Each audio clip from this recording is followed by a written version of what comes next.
ఏపీలో టీడీపీ కూటమి versus YCP అన్నట్లుగా రాజకీయ సమరం భీకరంగా సాగుతోంది. 2024లో అసెంబ్లీ ఎన్నికలను ఏకపక్షంగా గెలుచుకున్న టీడీపీ కూటమి 2026లో రెండవ ప్రథమార్థంలో స్థానిక సంస్థల ఎన్నికలు నిర్వహించాలని చూస్తోంది. అయితే రాష్ట్ర ఎన్నికల కమిషనర్ పదవి ఖాళీగా ఉంది. రాష్ట్ర ప్రభుత్వ సిఫార్సుతో ఈ పదవిని గవర్నర్ నియమిస్తారు. నీలం సాహ్ని పదవీ కాలం పూర్తి కావడంతో కొత్తవారు రావాల్సి ఉంటుంది.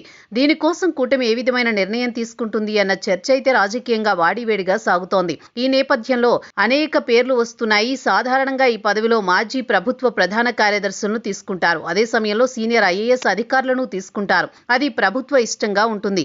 ఈ క్రమంలో కూటమి ప్రభుత్వం మాజీ ప్రభుత్వ ప్రధాన కార్యదర్శుల పేర్లు పరిశీలిస్తోంది.